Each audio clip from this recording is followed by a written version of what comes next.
Ah yes, Wonder Boy and Adventure Island, or as it's also known, the story of how one, pretty okay game turned into two fantastic franchises. This tale begins with the simple arcade platformer / contender for the world's greatest box art award, Wonder Boy. And when I say simple platformer, I really do mean simple. Wonder Boy is pretty much as basic as a platformer can get. The goal is to get through a series of extremely straightforward platforming levels in order to save the main character's girlfriend from an evil witch doctor. So in many ways it follows the generic platformer 101 template. That's not to say the game is not fun though, or for that matter void of any originality. The game does play well and there's at least a fairly decent amount of variety with the enemies and environments. And of course there's one of the game's more famous features, the hunger meter. Instead of a traditional timer, you have this constantly depleting bar on the screen. This will empty fairly quickly, but you can replenish it by collecting food items that spread out over each level in the game. Maybe it's not a gigantic innovation, but it's at least more fun and strategic than a generic timer. Wonder Boy also got a release on the Game Gear. It's pretty much the exact same game as the Master System version, but it does work very well as a portable. I do still prefer to play it on the Master System though, since it lets you see more of the screen at once. Other than that, there's really not much to say about this game. As I said, it is fun and it has nice colorful graphics and cheerful music. But it's hardly something you'd expect to turn into a critically acclaimed franchise, and much less two of them. And speaking of which, let's flip the coin over and take a look at the other franchise I want to talk about today, Adventure Island. From what I understand, Hudson got the rights to port Wonder Boy to other systems. However, Sega, who published the original arcade game, still owned the rights to the Wonder Boy name and character. So when Hudson brought the game to the NES, they changed the name to Adventure Island, and replaced Wonder Boy himself with their now iconic hero Master Higgins. By the way, fun fact, in Japan Master Higgins is known as Takahashi Meijin, and he's based on a Hudson employee by the same name. This guy was also a kind of gaming celebrity in Japan at the time. He was known for his incredibly fast button mashing skills, and he could famously press a button 16 times in 1 second. So who better to play a classic gaming hero? Though apart from the name and character change, Adventure Island is pretty much just a port of Wonder Boy. There are some minor changes in the level designs here and there, but for the most part they're very similar. Personally, I slightly prefer Adventure Island simply because I like the main character and music better. But really, both games are equally fun. But it wasn't until after these two initial games that things started to get really interesting. The next entry in the Wonder Boy series, titled Wonder Boy in Monsterland, made quite a few changes to the formula the first game established. It's still a side-scroller, but this time it's more of an arcade RPG than a traditional platformer. The game is still divided into levels, but they're much bigger and more open this time. And they also have more RPG-like things in them, like hidden paths, NPCs and shops that sell equipment and magic. However, one thing that does return from the original Wonder Boy is the timer. Though it's not hunger-based this time, instead it's just an hourglass that can be refilled by collecting hidden hourglass icons. Running out the timer won't outright kill you in this game, but it does cause some damage, and it does run out fairly quickly. I did like the timer in the original Wonder Boy, but in an exploration-focused game like this, I must admit I find it kind of annoying. Then again, this did start out as an arcade game, so having the player running around grinding for better equipment would have distracted them from the more important task of dying and putting more money into the arcade machine. But still, losing health every couple of minutes is annoying, especially when the game only gives you one health restoring potion and no extra lives or continues. But in spite of this, the game is still really fun.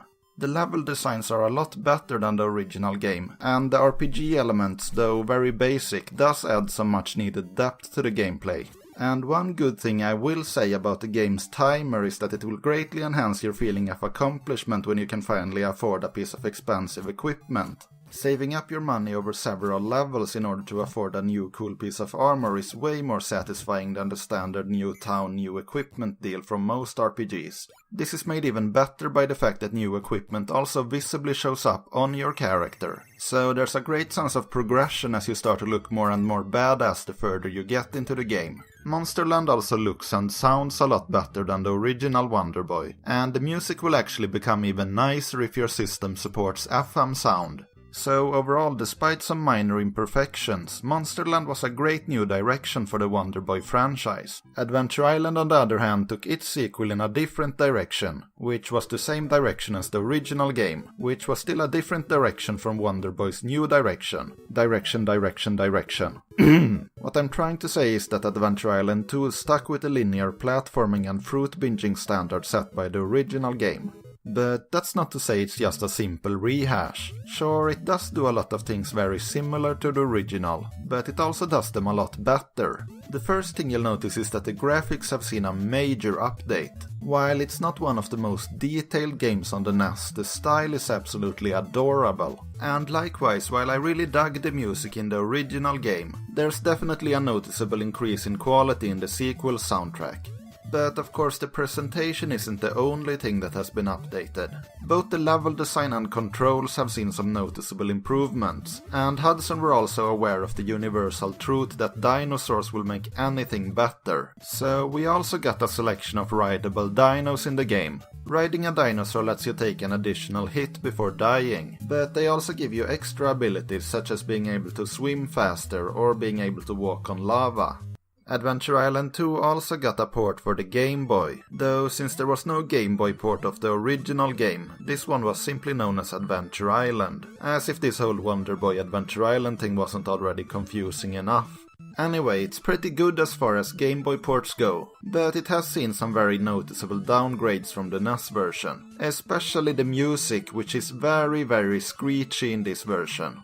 I know for a fact that the Game Boy could have handled this soundtrack a lot better, and you'll see the proof of that soon enough too. But first, let's check out what Wonder Boy has been up to. Wonder Boy 3 Monster Lair was the first 16-bit game in the Wonder Boy series, and after Monsterland started expanding the levels and adding RPG elements, you might expect this sequel to add even more depth to the gameplay. Well, in that case I'm afraid you're in for a big disappointment. This game goes right back to the old linear platforming and fruit collecting. Honestly, I wouldn't have minded so much if it was done well, but it actually takes even more steps backwards. I said that the level design in the original Wonder Boy was a bit on the basic side, but in this game you can barely even call it level design. Most of the levels are just boring flat landscapes, with some half-hearted platforming thrown in here and there. There is a pretty good variety of enemies, so it is at least more fun than it sounds, but still not nearly as fun as the previous Wonder Boy games.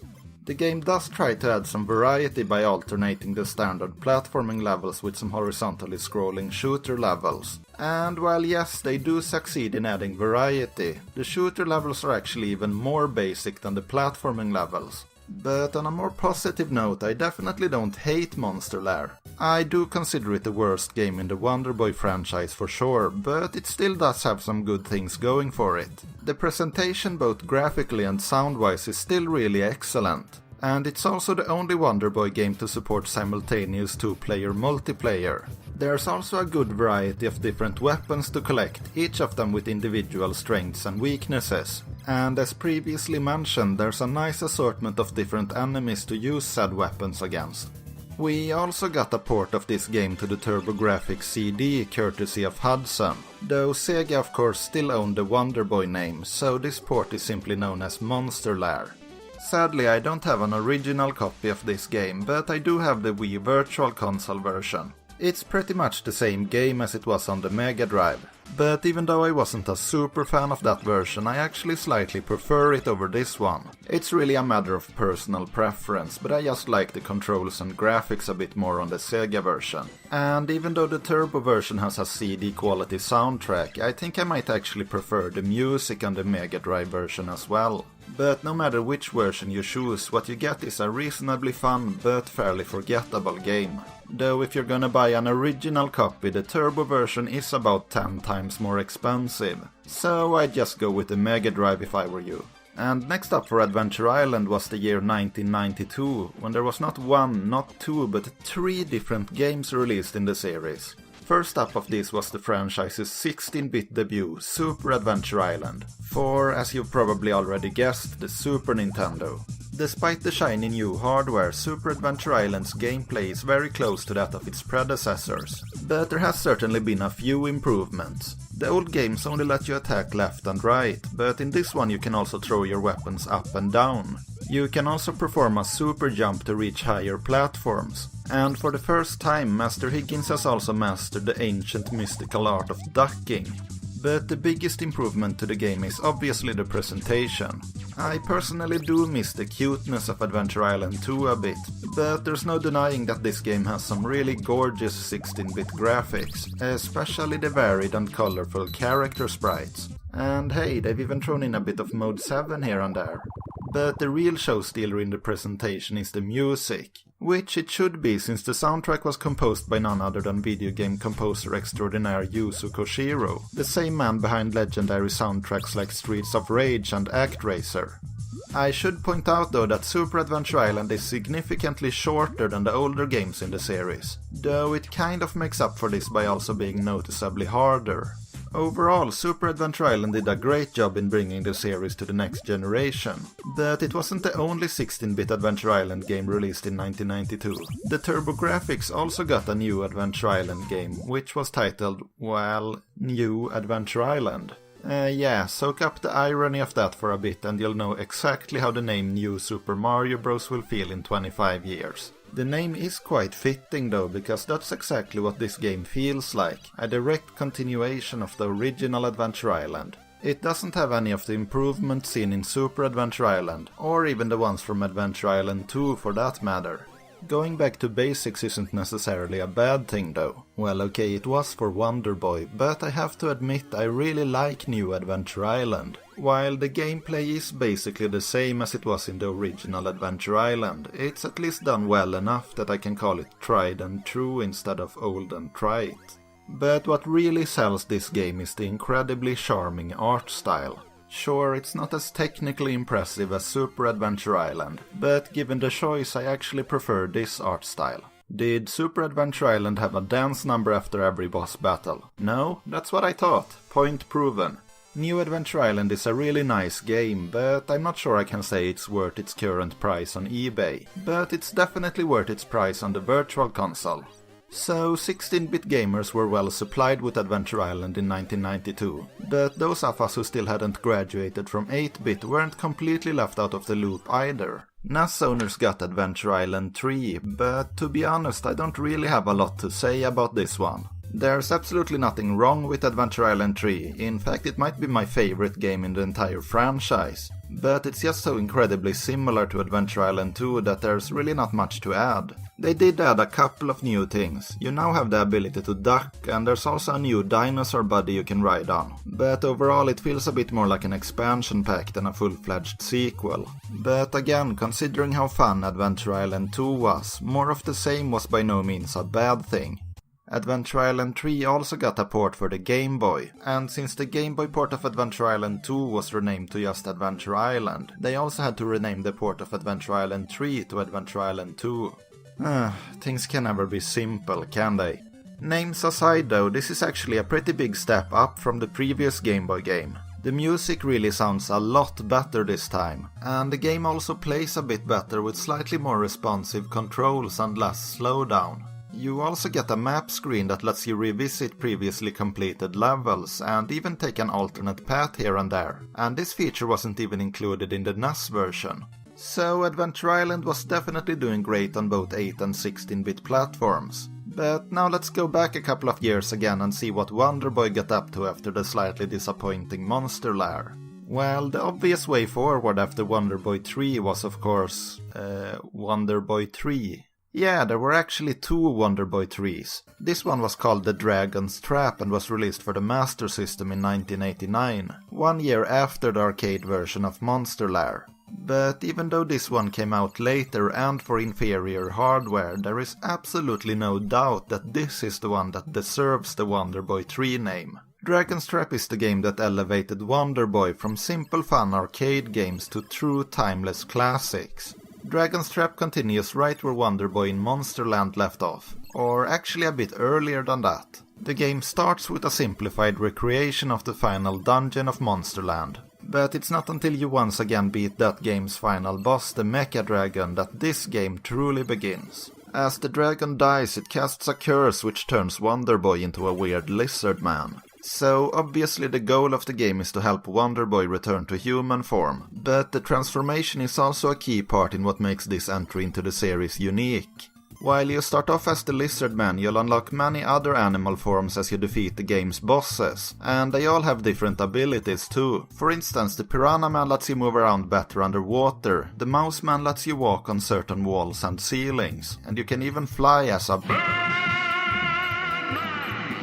These abilities also tie into the other major thing that differentiates this game from the previous Wonder Boy games. Since this was the first console-exclusive Wonder Boy game, they didn't have to be limited to any of the restrictions of an arcade game, and that meant that they could expand on the open levels of Monsterland even more and make this into a true open Metroidvania-style exploration game. And back in '89, this was definitely one of the best games that this entire genre had to offer. Speaking as a Nintendo fanboy, I'd even rank this game higher than the first two Metroid games. The game world itself especially has a design that feels incredibly far ahead of its time. The town where you start the adventure serves as the main hub, and every time you gain a new ability, the game will very naturally lead you from the town to your next destination. But there's still plenty of incentive to explore the world thoroughly, since there's tons of things hidden throughout the game, like shops that sell better equipment, or chests that contain valuable things like heart containers that expand your life bar.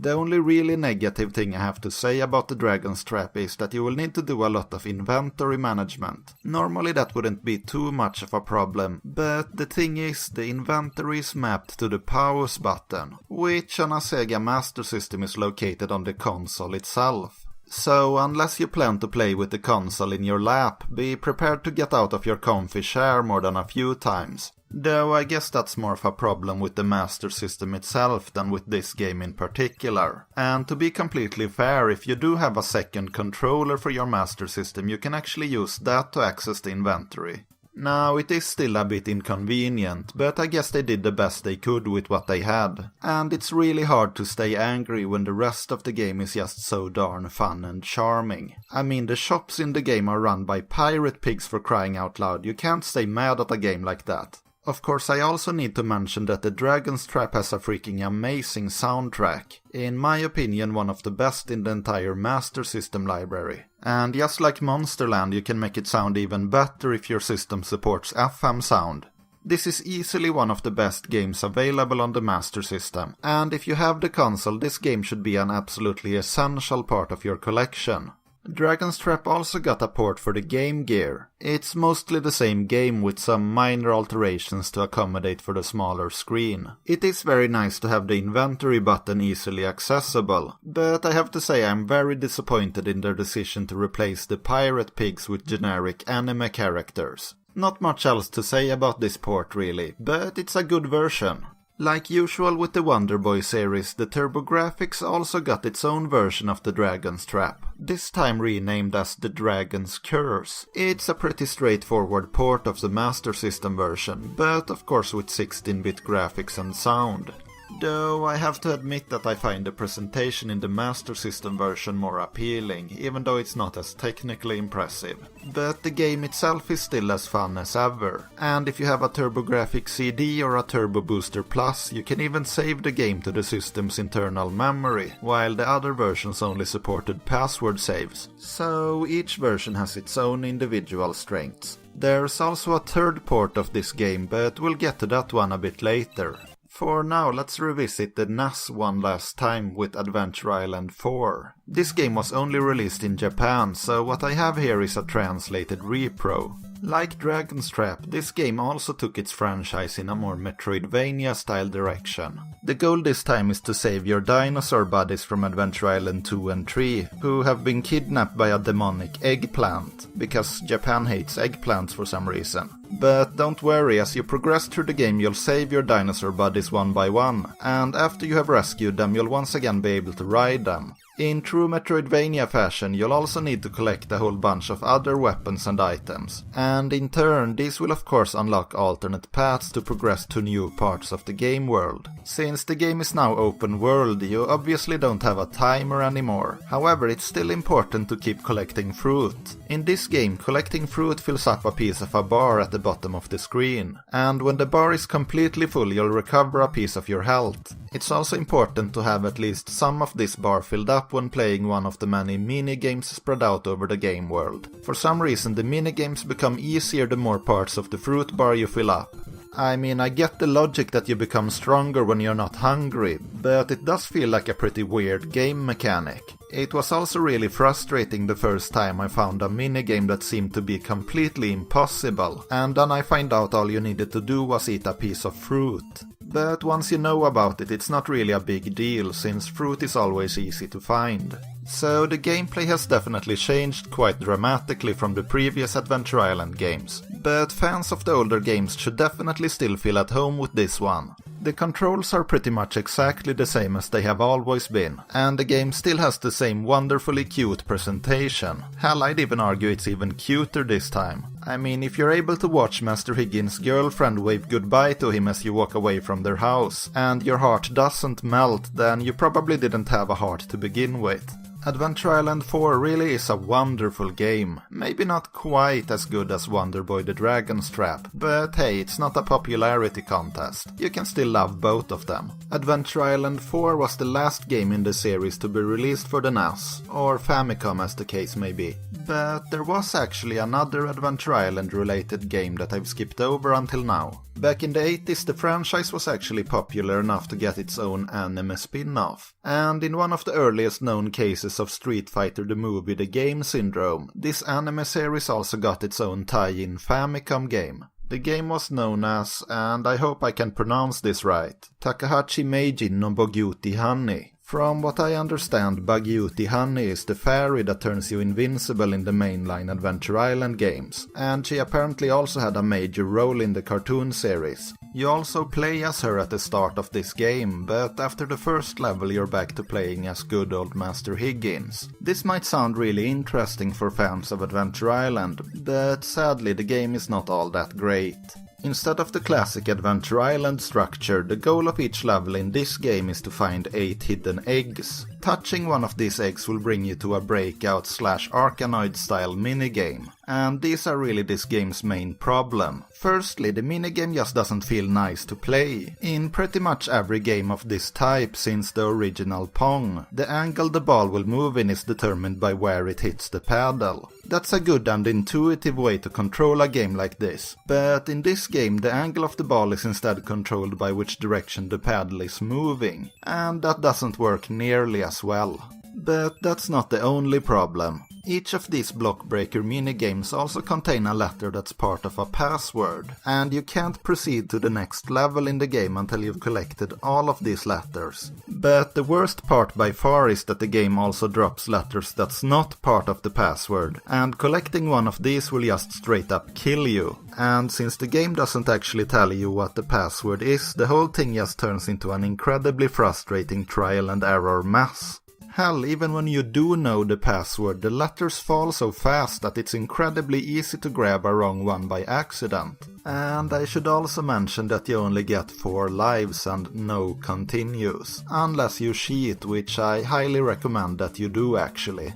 The normal side-scrolling levels are at least a little bit more fun than the breakout parts, but compared to a real Adventure Island game they're just frustrating and boring. I guess this game can be sort of fun in small doses, that is if you already know the passwords and use the infinite continues cheat. But in all honesty I'm quite fine with the fact that this one never left Japan. Well, that got a bit negative, didn't it? Let's see what Wonder Boy can do to cheer us up. After the masterpiece that was Dragon's Trap, the franchise would need something truly special to go anywhere but downhill. And luckily something truly special is exactly what we got. Wonder Boy in Monster World may not be as famous as, say, Sonic the Hedgehog or Streets of Rage, but it damn well deserves to be, because this is without a doubt one of the best games ever made for the Mega Drive. I'll get the one disappointing thing about this game out of the way straight away. You don't get the different transformations from Dragon's Trap this time. It's a tiny bit disappointing, but easy to forgive in light of all the amazing things this game has going for it. Monster World doesn't really do a whole lot of new things, but what it does is take the best parts of the previous Wonder Boy games and makes them even better. Let's start with the most obvious bit. The game looks absolutely beautiful. I mean, Dragon's Trap was beautiful too for an 8-bit game, but I'm not gonna lie, those extra 8 bits really make a difference here. The gameplay, which was already pretty great to begin with, has also seen some notable improvements. For one, the game is a lot bigger this time, and even then the level design and puzzles are just as good as they were in Dragon's Trap, or I'd argue even better. There's also a whole bunch of new cool items to play around with, including a good selection of spells and equipment, and there's even a playable ocarina, 6 years before Zelda did it, I might add. Some areas of the game will also allow you to recruit temporary NPC partners. Now, these don't really have a huge impact on the game, and they will only follow you inside of their own designated area, but it's still a nice feature along with all the other great things the game already has going for it.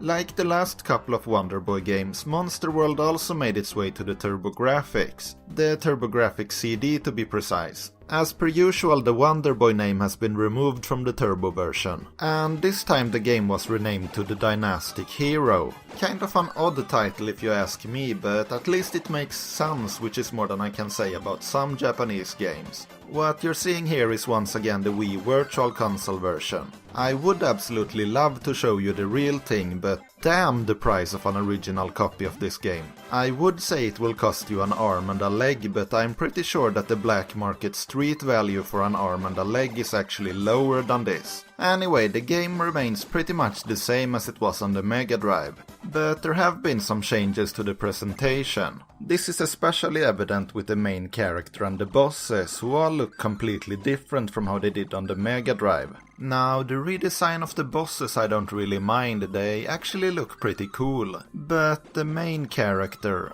oh my god. Seriously, who the hell thought it was a good idea to make him look like a mix between Mega Man and a rhinoceros beetle? Well, at least the graphics are good overall. And since the game was on a CD this time, they even had room for a snazzy cartoon opening, complete with a cheesy 90s anime intro song. The soundtrack itself was also replaced by CD quality music, but I have to admit that I still like the Mega Drive soundtrack better. Overall, Dynastic Hero is a great port of Monster World, but I still wouldn't recommend you buy an original copy, considering the price. But it's definitely worth its price on the Virtual Console. There was also a port of Monster World for the Master System, which I sadly don't own. But it's basically just a watered down port of the Mega Drive game. Well, that is if the Mega Drive game had its save feature replaced by the longest password in the universe. Now let's take a trip back to Adventure Island and the last game that franchise would see for many years to come. This is Super Adventure Island 2. As this game starts, Master Higgins and his girlfriend Tina has just gotten married, but their honeymoon gets interrupted by a cyclone and they both end up with amnesia. And in a pretty interesting twist for a Super Nintendo game, since they don't remember each other anymore, Tina ends up engaged with another man, namely the king of the island they got stranded on. But before the bigamy can commence, Tina gets kidnapped by a monster, so Higgins has to get out there and save her, and recover his own memory. The gameplay itself still maintains a non-linear style, but this time it's not a fully open world like Adventure Island 4. Instead, it's a bit more like Zelda 2, where you have a world map that connects to several smaller but still big and open levels. I've actually heard a lot of people say that this is their least favorite game in the series, but personally I definitely don't understand why, because I love this game. All of the areas in the game are super fun to explore, and a lot of the puzzles you'll encounter are actually legitimately clever and challenging. The combat also feels really good, especially against the bosses. The boss battles feel very well balanced to provide a good challenge without ever becoming too frustrating. The combat overall actually has a pretty similar feel to the Wonder Boy series. I'll admit it felt a bit strange at first to play an Adventure Island game where you fight with a sword, but once you realize how well it works, you should get used to it fairly quickly. And you actually do find the classic Adventure Island throwing axe later in the game. Graphically, the game is about on par with the original Super Adventure Island. Well, actually, there might be a little less detail in the backgrounds this time, but that's not really surprising considering how much bigger this game is. And I really think the larger variety of different environments makes up for it. We don't get any Yuzo Koshiro music this time, but the composers did a great job and the soundtrack we do get is still really excellent, even if it's not quite as good as the original Super Adventure Island. Overall though, I actually do prefer this game to its predecessor. As I said before, I might be in the minority on this one, but I still highly recommend you give it a try and make up your own opinion. So that was the last of the classic Adventure Island games. And now it's time for the last of the classic Wonder Boy games. Well, actually, this is not a Wonder Boy game at all. This is Monster World 4. So, if the last game was Monster World, how can this game be Monster World 4? Well, because this is a confusing series, that's why. You see, in Japan, the Dragon's Trap was actually known as Monster World 2, even though as far as I know, none of the previous games were known as Monster World. So, the game that we call Monster World is actually Monster World 3 in Japan, and hence this one is Monster World 4. And the Wonder Boy name doesn't really work anymore either, since, well, you're not a boy this time, you're a girl with MC Hammer pants. This game was originally never released outside of Japan, so once again this is a reproduction cartridge. However, Monster World 4 has actually received an official translation by now, and you can get it both on the Wii, PS3, Xbox 360 and PC, so it's not hard to get a hold of. And that's a really good thing, because this game is amazing. The gameplay itself is very similar to Wonder Boy in Monster World. Is it better than that game? Up for debate, but I'd say it probably is. The game is just as well made and even bigger than Monster World, and there's also more variety in the environments. The graphics have definitely improved, and I'd argue the music has as well. And of course we can't forget Pepe Logo, who is this adorable little Pokemon bastard you get early in the game. Not only is he really cute, but he also gives you abilities like gliding and double jumping. And that of course also gives this game a lot more options for interesting platforming challenges, which it takes advantage of. Oh, and we also get butt wiggling. Yeah, I've made up my mind, this game is better than Monster World, but you should still get that game too. Like I said though, sadly this was the last we'd see of both Wonder Boy and Adventure Island for many years. But in 2003 we finally got to return to Adventure Island. The game was Hudson Selection Volume 4 Adventure Island, which was part of a series of reimaginings of classic Hudson properties. The game came out on both GameCube and PS2, but sadly both versions were exclusive to Japan. The game is a 2.5D platformer, and it plays like the classic Adventure Island games, probably most notably New Adventure Island on the TurboGrafx. It's a little bit disappointing that we couldn't get another Metroidvania-style Adventure Island game, but these were budget titles, so that was probably out of the question to begin with. And for a classic linear Adventure Island game, this is actually pretty solid, though still not as good as Adventure Island 2 and 3 on the NES. For a low-budget game from 2003, the 3D graphics are actually pretty good, but I definitely prefer the 2D games here as well. To be honest, this is not exactly an essential import game, but it's not too expensive, so if you're a fan of Adventure Island it might be worth checking out. Fans of Wonder Boy would have to wait a lot longer though. There would not be a new Wonder Boy game until October of 2016.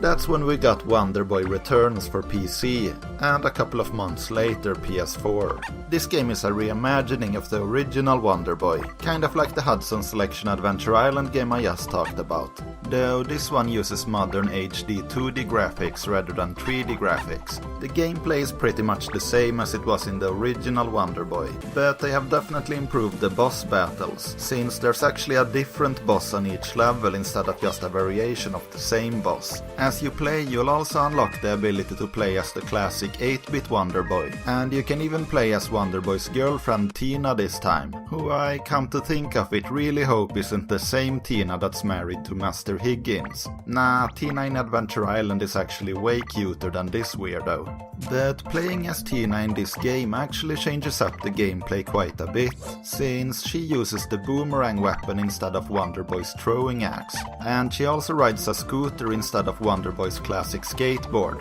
As for the overhauled presentation, well, the music is nice, and overall the graphics are as well, but I have to say I really don't like the look of the main characters. The only way I can describe it is that they look like they're made of jelly.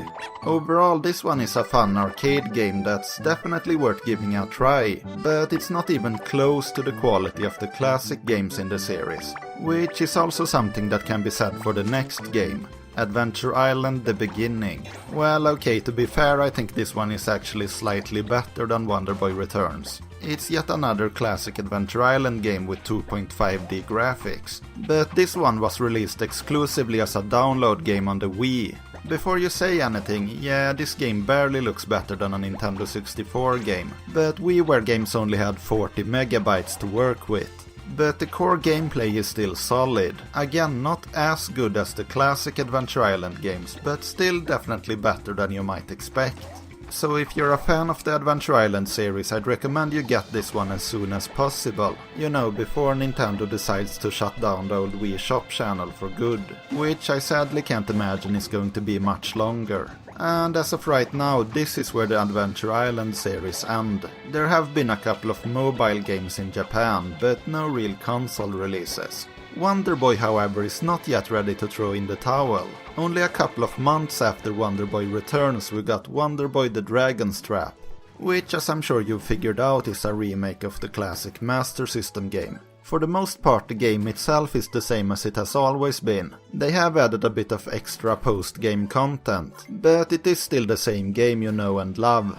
Without a doubt though, the main draw of this version is the upgraded presentation. And even though I love the presentation of the original Master System game, I can very confidently call this an upgrade. The pixel art of the original game has been lovingly recreated with real hand-drawn 2D animation, and the result is one of the most beautiful games I have ever seen. Of course, the music has received just as much love. Not only have they recorded all the classic songs with real instruments, but the areas that had the same music track playing in the original game now actually have subtle differences in the music to reflect the mood of the current area. And while the developers haven't meddled much with the tried and true gameplay of the original, they have added a couple of small but useful features. You can now switch between your magic spells with the front shoulder buttons. And of course you can save the game without using passwords this time, but you can actually still get a password, which you can then use to continue the game on an original Master System copy. Sort of like a multiple generation spanning cross-save. The game also gives you a choice between playing the game as Wonder Boy or Wonder Girl, even going so far as to change the game's title screen depending on your choice. Though it's a tiny bit disappointing that this only changes the human sprite and not the animal form sprites. But I definitely see why they couldn't do it, considering how much hand-drawn 2D animation costs. But the gender of the main character isn't the only thing you can change about the game. If you're feeling nostalgic, all you need to do is press one button and you're playing the game with the classic Master System graphics. And the same goes for the music as well. You can even mix and match both freely, so if you want to play the game with modern graphics but retro music, that's no problem at all. And for the retro music you can even choose to play with or without the FM enhancements.